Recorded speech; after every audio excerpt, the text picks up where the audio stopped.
ini suatu pekerjaan yang tanpa modal lah ya. Iya. Karena hanya mengandalkan informasi ya. Testimoni atau dari mahasiswanya sendiri yang pernah mencapai terbanyak berapa sih Pak? Siapa itu Pak? Ada yang nggak saya sebutin ya. Kira-kira berapa Pak? Ada loh yang sampai 20 juta. 20 juta. A few moments later.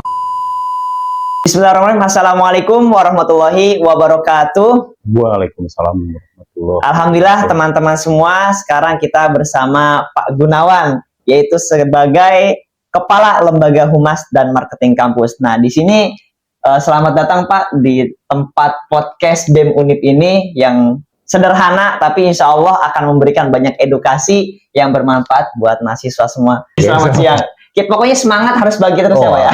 Terus. Harus terus bagi. Modal sukses ya, harus semangat.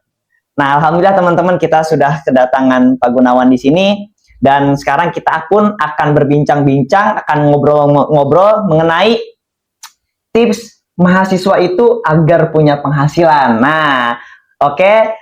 Untuk lebih lanjutnya, jangan lupa di like, comment, share, dan subscribe.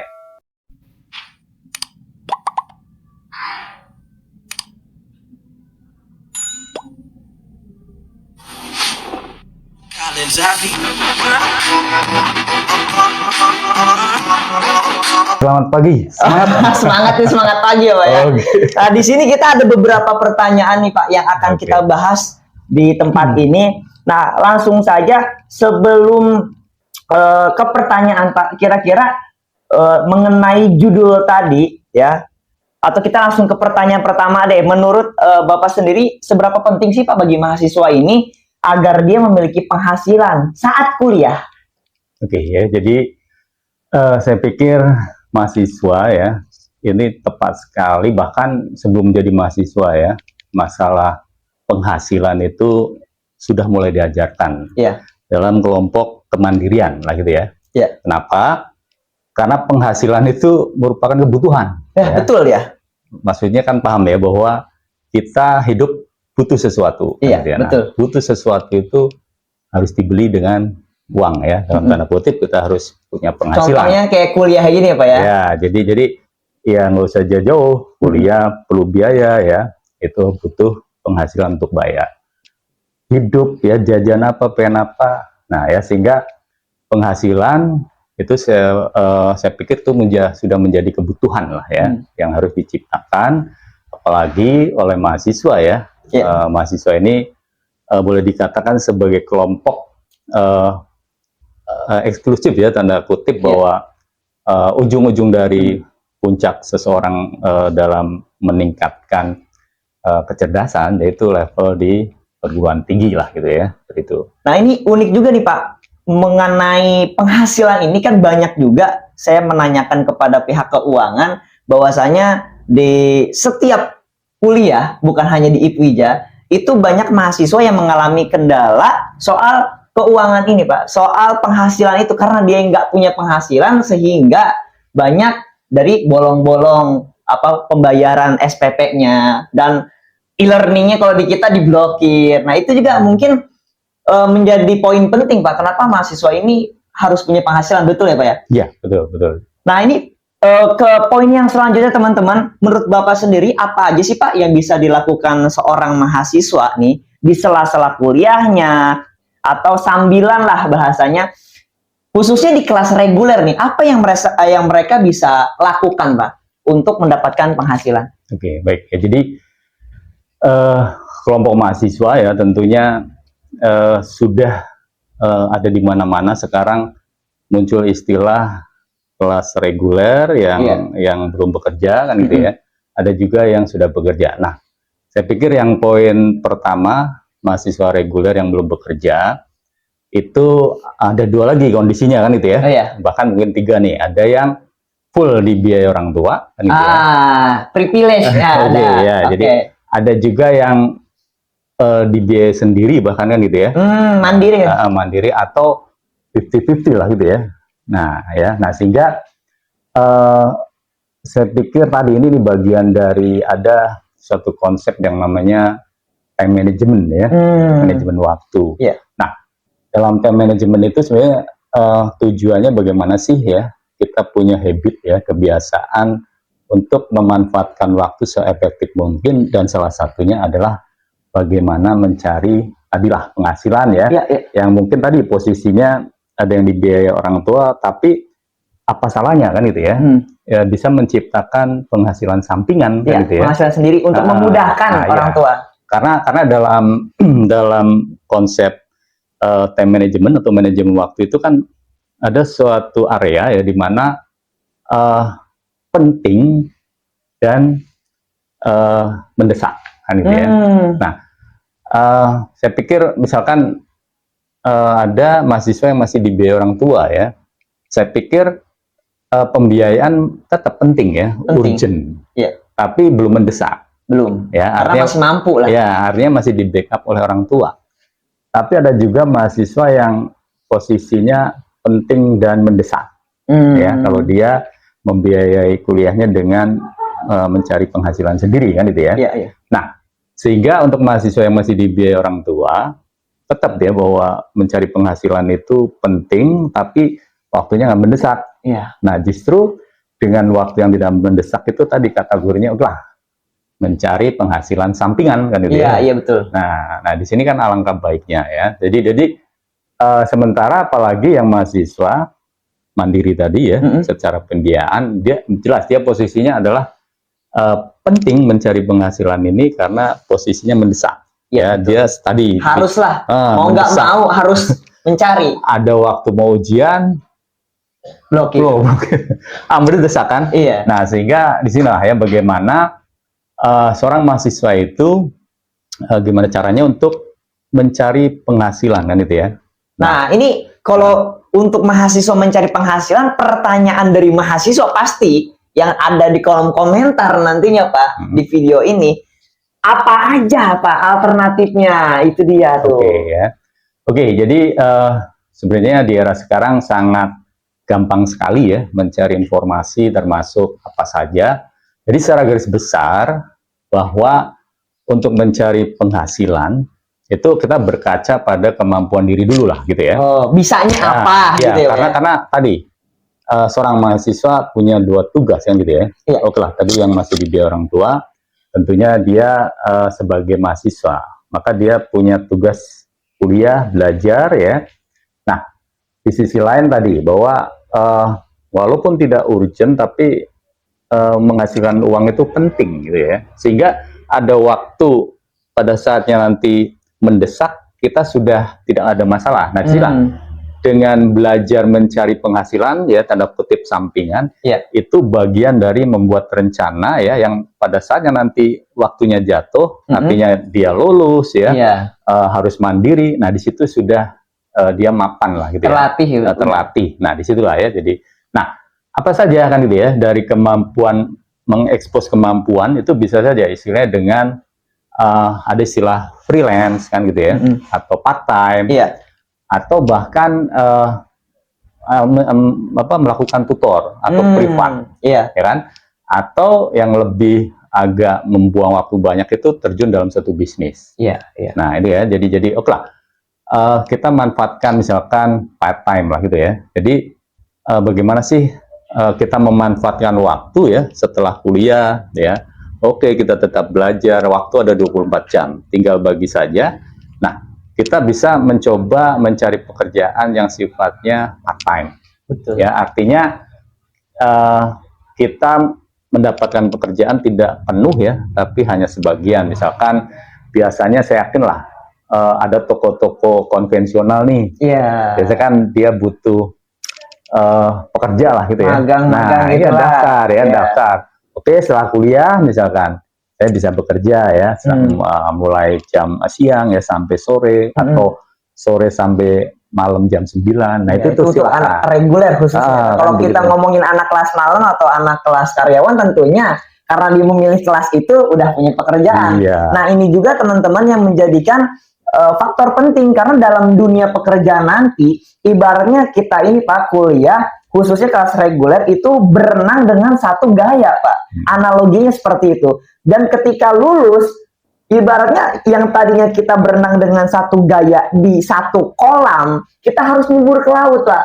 Dengan keadaan yang sangat luar biasa. Ada ombak, ada angin, ada hiu bahkan. Dan itu yang menjadikan penting ya, Pak ya. Tadi kita mengambil magang ataupun freelance yang lain. Karena apa, nanti teman-teman ke depannya pasti kita akan dihadapi dengan situasi tersebut. Ketika kita nggak bisa nih mengikuti gaya-gaya di luar, nggak bisa berenang dengan banyak gaya, analoginya siap-siap tenggelam, teman-teman. Iya, Nah, betul. itu ya Pak ya. Iya. Berarti bisa juga tadi ya magang di toko. Nah, kalau pertanyaan selanjutnya ini cukup banyak mahasiswa, khususnya mahasiswa IPIJA yang menanyakan, Pak. Nah, ini di IPIJA terdapat mahasiswa atau mahasiswi yang sedang magang lah. Nah, khususnya magang di sini ya, teman-teman. Nah, kalau boleh tahu, Pak, apa aja sih syaratnya untuk mahasiswa ini magang di kampusnya sendiri gitu? Soalnya dari kemarin mereka bingung mau dapat penghasilan tapi bingung nyarinya di mana. Sedangkan di kampus sendiri juga membuka lowongannya itu di mana gitu, Pak? Di bagian apa dan biasanya diumuminnya di mana gitu? Oke ya. Jadi silakan ya, ini ada kesempatan bagi mahasiswa yang tentunya tadi sambil kuliah tapi coba ya mencari tambahan penghasilan. Nah, di kami memang ada program magang ya, itu bagian dari magang mandiri lah gitu ya. Oh, magang mandiri. Jadi dibedakan dengan magang yang MBKM. Oh, itu beda tuh. Pemerintah ya. Ada dua jenis ya, Pak? Ya. Itu artinya bagian dari kurikulum lah gitu ya. Tapi kalau magang yang dimaksud di kami adalah bagaimana ya kami membutuhkan tenaga, memanfaatkan mahasiswa yang aktif ya. Nah, tentunya kami punya tujuan ya, jelas melakukan magang tadi. Pertama jelas bahwa mahasiswa akan diberikan pelajaran tadi ya, langsung seperti tadinya belajar di kolam, tapi coba belajar di laut yang lebih luas ya, bahkan nanti di samudra kan itu ya. Nah itu ya, jadi karena apa? Karena perkuliahan itu kan sifatnya hanya simulasi lah gitu ya, demonstrasi ya, lebih sempurna lagi itu masuk pada kegiatan real yang sesungguhnya ya. Nah sehingga itu tujuan kami ya, itu kemudian tentunya persyaratan itu tidak sulit lah gitu ya. Jadi apa tuh kira-kira? Jadi yang pertama jelas adalah mahasiswa aktif UNIP sendiri. UNIP sendiri ya pasti. Aktif ya, artinya aktif itu ya dia secara administrasi meregistrasikan ya, seperti KRS, kemudian juga rajin ya, kemudian juga semua aturan-aturan harus diikuti. Kalau nilai Pak, nilai apakah harus IPK tertentu apa bebas gitu? Kadang-kadang nilai iyalah ya, tapi kan nilai belum sempurna ya. Kalau kita lihat dari tes-tes lain ya. Jadi ya memang secara pemikiran logis nilai bagus, pasti anak ini bagus dong kan gitu ya. Secara logis, tapi belum tentu. Ya, secara knowledge, secara keterampilan ya, karena lah macam-macam ya karakter orang itu, ada yang komunikasinya bagus ya, ada yang sedikit bermasalah tanda kutip karena tidak terbiasa ya, walaupun dia pintar kadang-kadang ya, tapi belum bisa secara refleks ya antara otak dengan ucapan. Nah itu susah ya, makanya ada di kita Pak, divisi public speaking itu bisa masuk ke situ Pak. Ya itu bagus. Sehingga yang ada di otak kita bisa utarakan dengan ucapan kita dengan baik dan benar itu. Jadi oke lah, itu menjadi pertimbangan juga ya. Nah persyaratan tadi lah ya. Kemudian juga tidak boleh semester 7 lah ya. Oh, semester akhir nggak boleh nih. Apa tujuannya? Ya tadi kita balik bahwa mahasiswa ke sini, ke kampus itu untuk kuliah kan gitu ya. Iya. Untuk kuliah supaya lulus ya, harapan orang tua, harapan kami itu lulus tepat waktu, sehingga tadi ya mahasiswa yang semester akhir tuh tidak diperkenankan ya. Lebih fokus, silahkan selesaikan tugas akhir ya. Nah itu nyari tahu tentang magang kampus itu Iya. biasanya disebarnya di mana Pak? Soalnya dari teman-teman itu banyak katanya itu yang magang di kampus katanya ordal, orang dalam. Cuman orang dalam Oke, doang oke. nih katanya. Jadi oke. Jadi memang ada ya di sini itu yang melakukan adalah bagian SDM ya. SDM. Nah, jadi yang merekrut anak magang ya, merekrut karyawan baru yang kaitannya dengan SDM lah gitu ya. Itu dilakukan oleh bagian personalia ya. Mungkin kalau secara internal mahasiswa tahu lah misalkan sama Mbak Alifah gitu ya. Itu tuh biasanya nanti memposting ya. Oh, diposting tuh Pak ya? Diposting ya karena ya efektif lah ya sekarang posting ya. Iya. Tinggal nanti mahasiswa sering melihat atau iseng-iseng ketemu ya, bertanya sama. Oh, berarti harus dikejar juga teman-teman meskipun udah posting, memastikan. Nah, itu tuh dari sisi akses mendapatkan informasi ya. Nah, tapi nanti ada yang namanya proses seleksi ya. Itu nanti ada wawancara ya. Tentunya wawancara ini kan tadi mensinkronkan. Nanti dia bikin CV ya. Kita lihat CV-nya itu ya, lulusan apa, pengalaman apa ya. Nah, itu nanti kita interview ya. Nah, disitulah pentingnya bahwa integritas seorang mahasiswa itu antara prestasi yang dituangkan dalam IP tadi ya, dengan attitude ya. Attitude artinya bagaimana menyatukan pengetahuan keterampilan ya dengan attitude ya, body language dan sebagainya itu bisa keluar ya. Nah, memang namanya rekrut itu kan nanti ada yang dibutuhkan apa? Iya, dibutuhkan apa pasti dipilih. Ya kan itu. Kadang-kadang ada skill yang memang tidak semua orang bisa kan itu ya. Misalkan di bidang IT kan itu kan prosesnya panjang, tidak asal dari nol kita proses, lebih sulit ya, sehingga background yang menguasai IT misalnya, karena sekarang kan memang IT begitu dominan ya dalam diimplementasikan dalam organisasi, bahkan sangat efektif ya.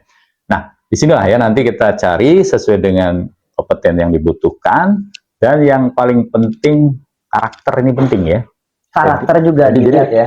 Orang ini semangat ya, kreatif, komunikatif, ini menjadi hal penting ya. Kenapa? Karena ibaratnya bahwa skill itu bisa ditularkan, bisa diajarkan, tapi bagaimana mendapatkan sumber daya manusia yang punya karakter yang motivasinya tinggi pengen berkembang, pengen menjadi lebih baik, ini jarang gitu ya.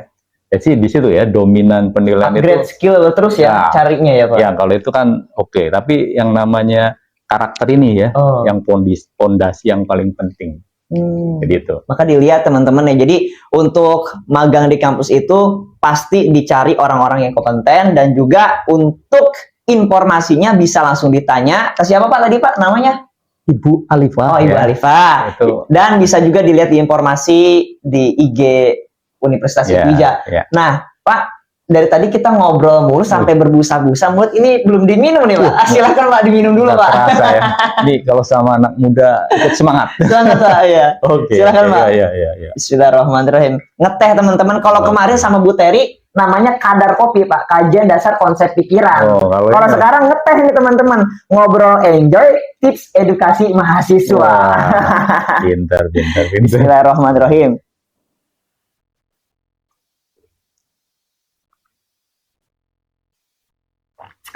Nyantai teman-teman ya, nggak usah tegang-tegang banget ya, emang ini obrolan enjoy.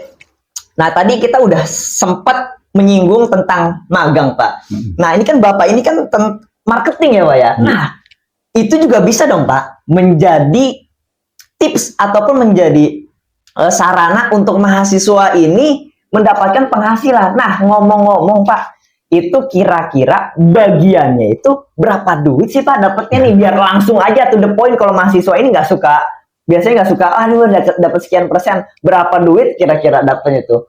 Dan syaratnya itu seperti apa untuk mendapatkan hal tersebut? Ya, jadi bicara magang tadi juga bicara masalah penghasilan ya. Tentunya yang lolos seleksi untuk magang itu dapat kompensasi lah per bulannya kan gitu ya. Nah, kemudian juga ada yang sifatnya penghasilan itu dari sisi insentif ya. Jadi ada istilah rangsangan ya. Iya.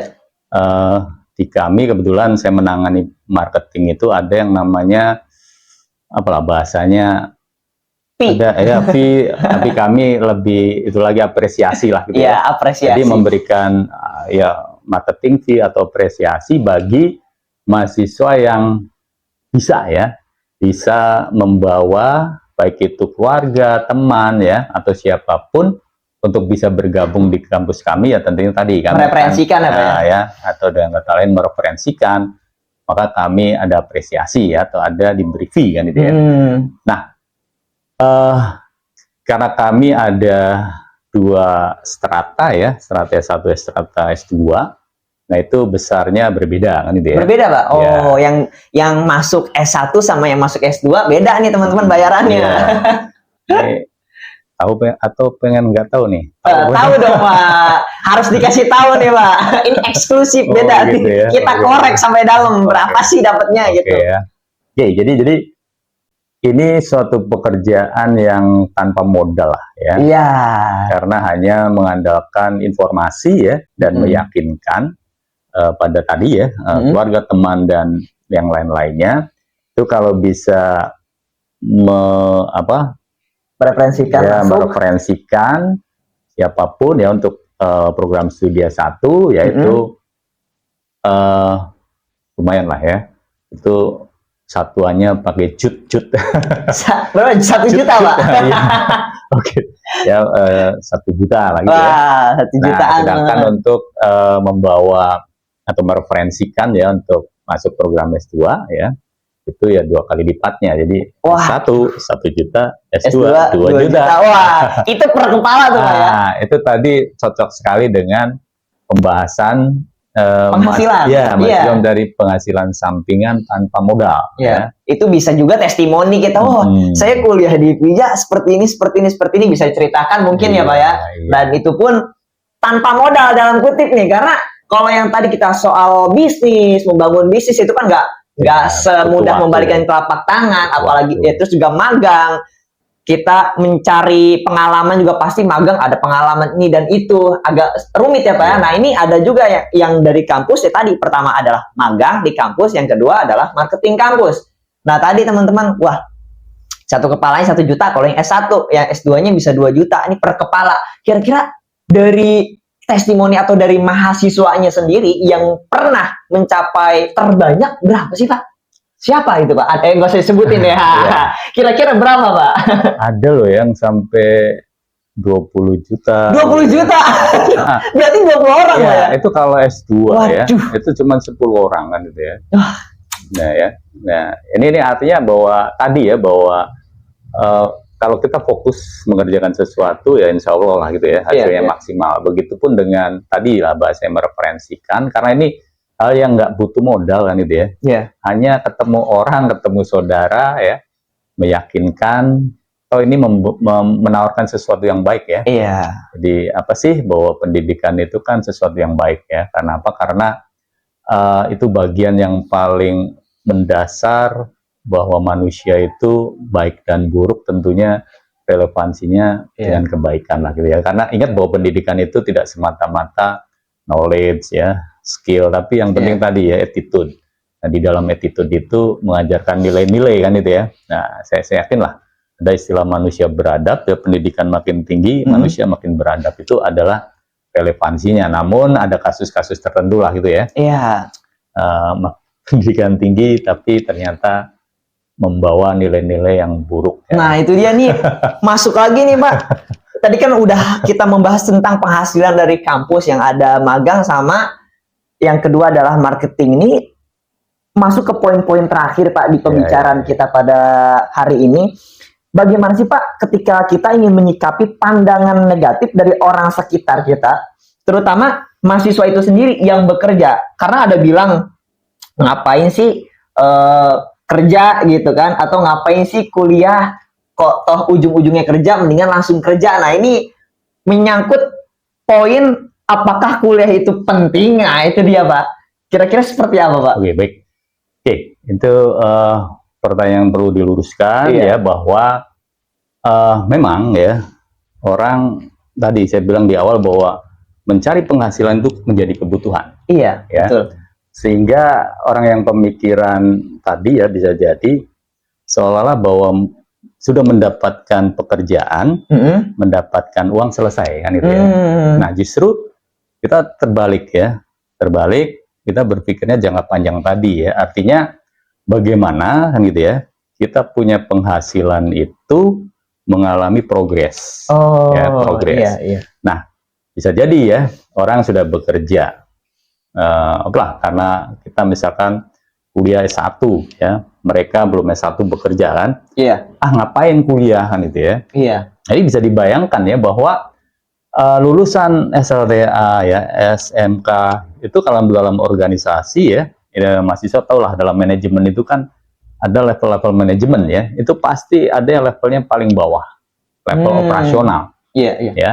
Nah, level operasional ini level yang tanda kutip kerjanya disuruh-suruh ya. Ya, Capek lahir batin. stigma itu yang menciptakan hal tersebut berarti ya, Pak ya? Iya. Itu capek lahir batin ya. Fisiknya disuruh, belum lagi dapat perintah, kadang-kadang ada pimpinan yang bahasanya Nggak enak. nggak enak kan, itu kan capek lahir batin ya. Iya, betul. Nah, tapi orang yang berpikir, saya kuliah dulu ya, nah sudah S1, nah masuk pekerjaan oke lah ya, operasional paling berapa lama ya, kemudian nanti karirnya itu pasti begitu ada lowongan jabatan, itu pasti ya salah satu syaratnya itu pendidikan yang dituntut adalah lebih tinggi dari jabatan yang sekarang. Berarti dalam dunia pekerjaan pun ketika ingin penghasilan itu naik, ingin jabatan itu naik, maka pendidikan pun harus naik. Misalnya syarat S1, S2, seperti itu berarti ya? Karena makin tinggi jabatan, skill yang dibutuhkan itu kan meningkat juga. Makin ke pemikiran. Iya. Operasional, ada istilah technical skill, menggerakkan fisik ya, mengerjakan fisik. Makin ke tengah, human skill ya, atau langsung dulu ke atas, conceptual skill. Artinya kecerdasan pemikiran ini yang dituntut ya. Nah, sehingga jabatan makin tinggi, maka dituntut pendidikan makin tinggi. Ya, itu di mana-mana ya, karena pada prinsipnya organisasi itu seperti manusia ya. Jadi harus ada yang memikirkan. Jadi kita otak ini ya sebagai pemikir, apa yang ada di otak kita maka akan diperintahkan pada seluruh organ tubuh kita. Iya. Berarti pilihannya hanya dua, Pak ya? Iya. Yang pertama mau jadi otak apa mau kerja otak apa kerja badan nih, kerja tenaga gitu ya, Pak ya? Ya, oke lah. Jadi memang orang sukses itu tidak lepas dari mengembangkan diri ya, menjadi makin smart, makin pintar ya. Adalah orang sukses memang dari bawah, ya kan? Tapi saya yakin tidak melupakan proses belajar, proses berlatih ya, proses karakteristiknya dibangun secara integritasan itu pasti ya. Jadi orang menuju suatu tujuan itu kan harus berusaha. Tapi persoalannya berusaha yang efektif itu yang mana? Ya dengan cerdas, ya dengan ilmu. Ya. Makanya ada istilah dengan cerdas ya, melakukan sesuatu dengan cerdas. Kerja cerdas keras, bukan kerja keras ya. Ada yang bilang begitu juga. Bisa dimaknai gini ya. Jadi kerja cerdas itu artinya sejauh mana kita terus belajar. Sehingga kita menjadi pengetahuannya banyak. Kerja keras seberapa jauh kita berlatih, melakukan pekerjaan berulang-ulang ya untuk lebih baik, itu namanya kerja keras kan, ya kan? Nah, kerja ikhlas. Nah, las. Ini cukup tiga lah. Artinya bahwa kerja ikhlas itu artinya kita bekerja dengan mengikuti rule-rule yang jelas ya, baik rule dalam organisasi, rule agama kita, rule nilai-nilai luhur itu ya. Jadi saya pikir inilah kesuksesan ya. Jadi tidak lepas ya. Jadi orang mungkin lah pendidikannya biasa, tapi dia tadi ya proses membangun kecerdasan, kepintaran itu kan namanya orang pengen pintar kan bisa melalui sekolah, bisa melalui otodidak, tapi esensinya bahwa yang dicari adalah bagaimana dia makin pintar tadi ya, cerdas, Makin skill, berkembang. knowledge, ya, attitude itu ditingkatkan. Nah, itu teman-teman. Jadi memang meskipun banyak omongan-omongan jelek ya, stigma-stigma jelek seperti itu, ngapain segala macem kuliah gitu kan. Kalau kerja ngapain kerja, toh ujung-ujungnya kuliah juga segala macem. Nah, itu stigma-stigma itu yang kita tidak harus dengarkan, betul ya Pak ya? Iya. Ya, nggak usah dengerin omongan orang lah, capek. Nah, ini kita masuk ke pertanyaan terakhir Pak. Gitu ya. Saran dan pesan yang ingin Bapak sampaikan kepada mahasiswa yang memang pengen punya penghasilan, tetapi ingat konteksnya adalah masih kuliah nih Pak. Artinya pesan-pesannya apa? Silahkan Pak kepada teman-teman semua.